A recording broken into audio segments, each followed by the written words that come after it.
Welcome back to another Matt Leach golf video. Today you find me in the bunker, so we're going to talk today about proper bunker technique to hit good splash shots every time. So hit me.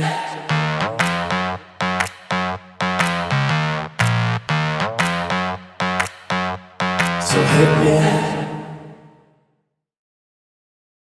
So we obviously know that we need to make contact with the sand slightly before the golf ball, but sometimes it can be difficult to figure out when and how. So this is a great way to practice your bunker play to make sure that you're splashing the ball out more consistently every time. What we're going to do is we're going to draw a few lines in the sand and talk about how they relate to the way we set up and the way that we swing the golf club. I've got 3 balls lined up here and we're going to go for the flag on the green just here.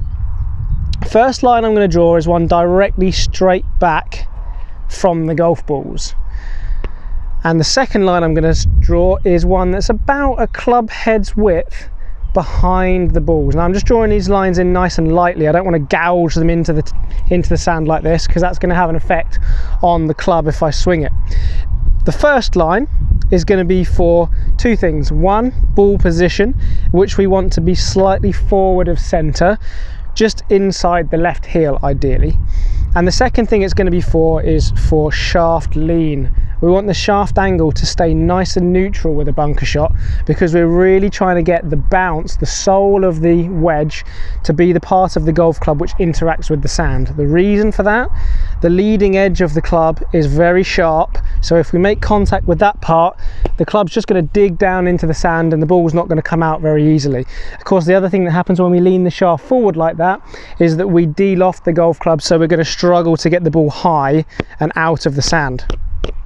Just clear that off. We're also going to have to clean our wedges more often, which is no fun for anyone. So we want the shaft angle nice and neutral so we can get the bounce of the golf club being the part which is interacting with the sand. The second line, about a club head and a bit behind the golf ball, is where we want first point of contact to be with the sand with that bounce. So if I do a couple of practice swings just behind where the balls are, my strike line is about a club head's width behind the ball position and shaft lean line. So nice neutral shaft angle, body weight's favouring the left side, and I'm going to strike the sand around about where this strike line is. Now what we should hear and see is, we should see first of all that I make contact with the sand on that strike line, which I've done, and the second thing we should see is that this divot is fairly shallow because it's that bounce of the club that's working through. So it should kind of sound like a slapping of the bottom of the bunker, something like that. So let's take that into a golf ball. Strike line is about a club head's width behind that ball line.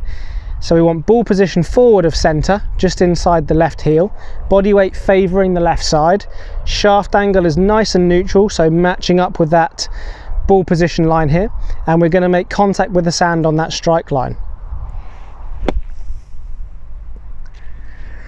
So that was pretty good, maybe a little bit early, but I still got away with it because I used the club correctly. We'll try again. So ball position is not changing too much, we're just moving along the line. See if I can make the strike right on that line.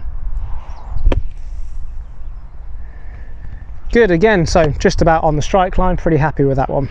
And finally, so ball positions just forward, striking the sand about a club head's width behind with that bounce of the wedge.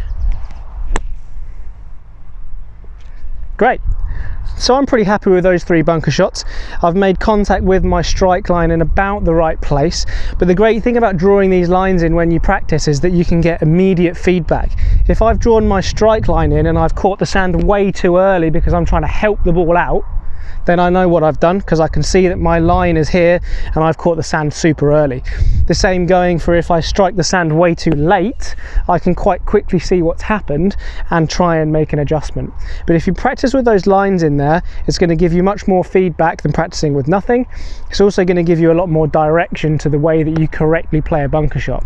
Give that a try and I'm sure you'll be splashing the ball out of the bunker no problem whatsoever.